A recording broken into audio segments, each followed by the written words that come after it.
A lot of everyone. So in last lecture we got to know that we need to send exactly 524 amount of packets to crash the application. In this lecture it's gonna be a little hard for a lot of people. What I'm gonna do is, first of all, let's try to edit our file. Here we have this buffer, right? So we are sending a with 524 amount of bytes, which is going to crash the application basically, right? Now we also want to send the address of the jump. Okay, so a jump instruction which will allow us to control where the program is going to go.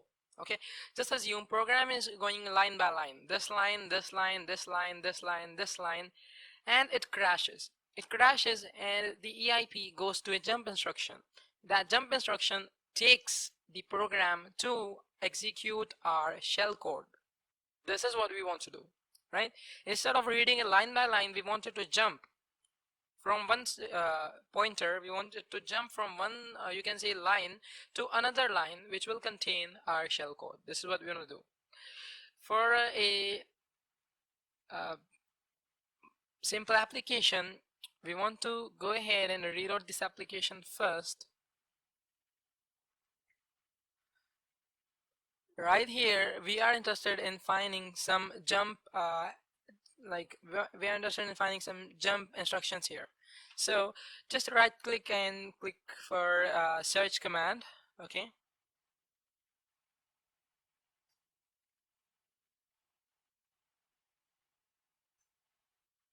So right here, you can press Control F or Command F if you want. Now we want to type JMP ESP. So jump command right here, you say find, and it finds you a jump command right here, right? So you just want to see the address of this right here. This is the address. Okay.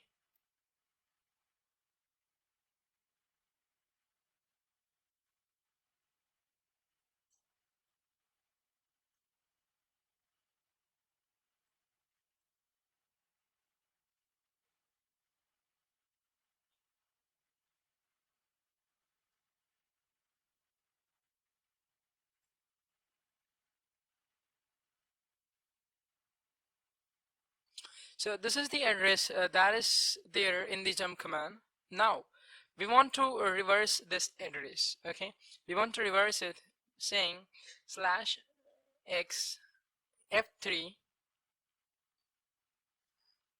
So we are because this is a Windows 32 program, we want to pack this jump instruction in the little Indian format. Now you can go on internet and search for different architectures and the jump command which can be used for overflow. Because it's a huge topic, that's really fine. Now again /x, so we want to write the next two characters which are 1 2, then next two characters which are 1 7, and then next two characters which are 3 1. And now we can delete this and just close it. So this will be our jump command, and plus, and now here we want to add our shell code. But before that, the problem is that we don't know what amount of what is the size of buffer. So we know that we can crash it at 524. We also got to know that this is the jump command and this is the little Indian format of that jump command, and now we will be able to control the EIP. Now the last thing is to put the shell code here. And how do we know that? Well, it's a trial and error, right? You can try some amount of code and you can see if it fits in your buffer. Generally all the shell codes are around 300 bytes for minimum I have ever seen.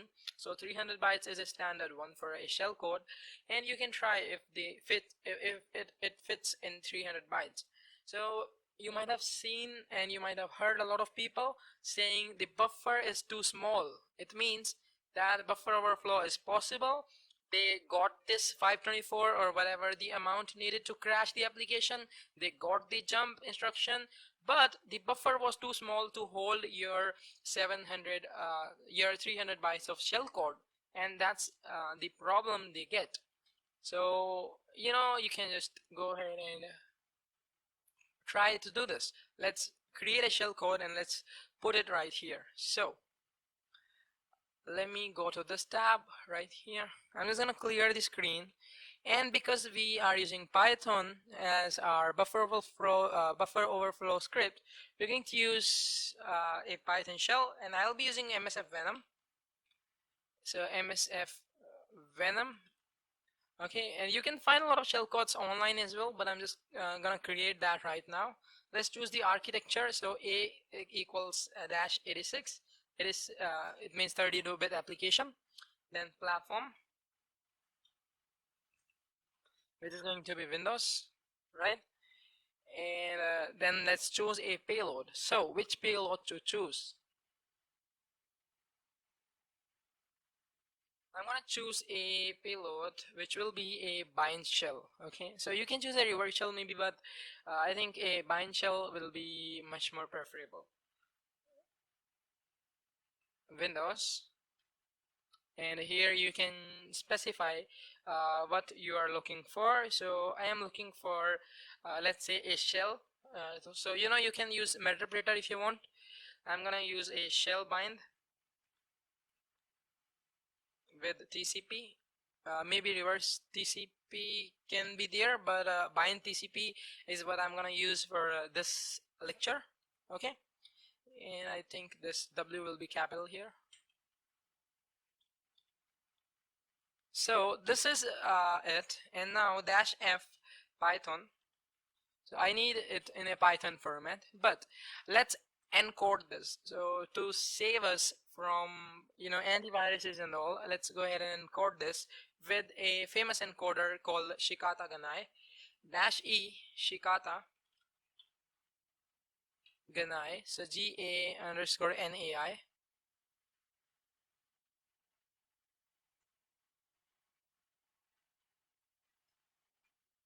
And let's give it dash I illustrations. So how many times to encode it? Let's do it 3 times, or you can do it 5 times if you want.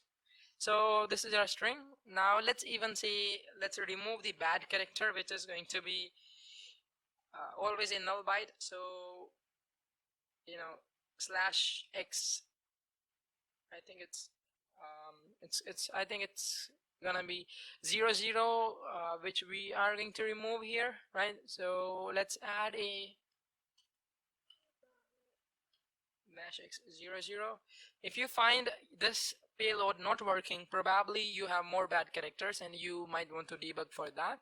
That is again little advanced topic, and you might go ahead and search on internet how to find bad characters, because that will go out of scope of this course. That's very simple, by the way, but it takes little advanced knowledge of handling instructions. So let me verify if everything is fine.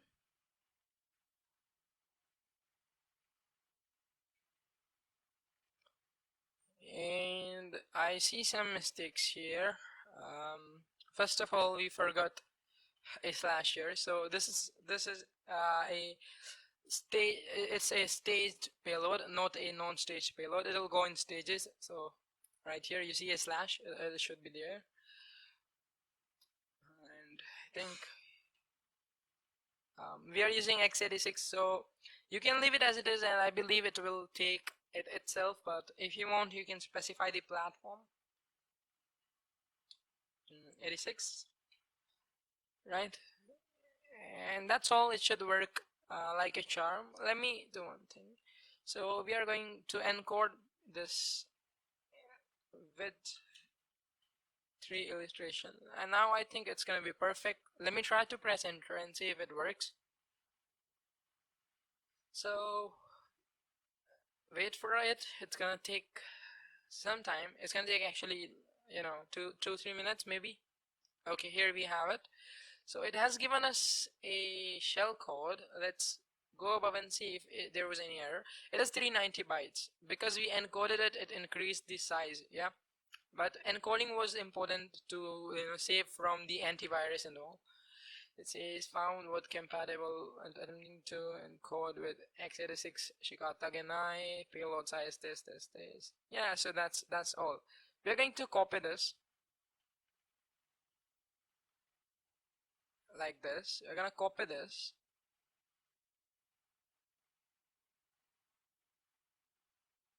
and I think I was not able to copy. Let's see. Let's go here and let's paste this right here. So we have our buffer now. Okay, and now let's say right here, let's say buffer buff. Let's try this. Control X, Y, enter. um, let's go ahead and minimize this. Let's try to attack it if possible. It is running, and here we are. Okay, we crashed that, but there is some problem because it didn't give us anything.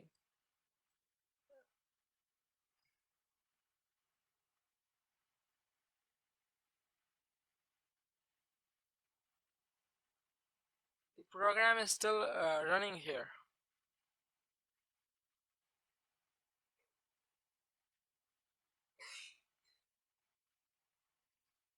Let's do one thing. Let's try one thing. Nano, and we have the buffer with us. We're gonna do the jump instruction later. Before that, let's say b multiply by 4. So let's try to add b instead of this.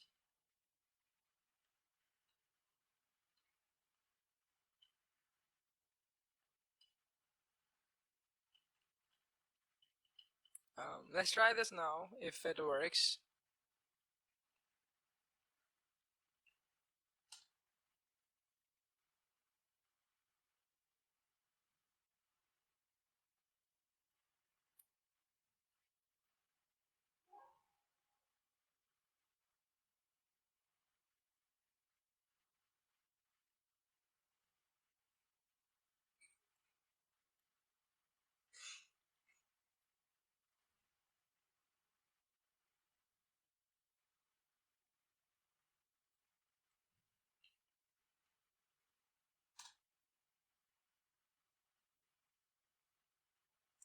So it says sending the evil buffer, but nothing is working here.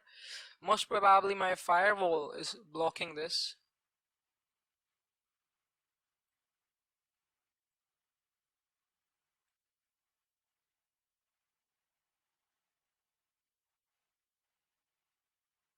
It's not at all working. Maybe my firewall is causing some issues. I'm just gonna say cancel. Let's do one thing, nano to .py. Let me try one thing. I think we made a mistake here. Let's do one thing. First of all, we didn't give a space, so that was a mistake, by the way. Even let's remove the buffer for now. Okay. Control X here, Y, and enter. Let's try that now. If this sends the buffer, so we are not able to send the buffer, and most probably the firewall has started to block it because of many attempts.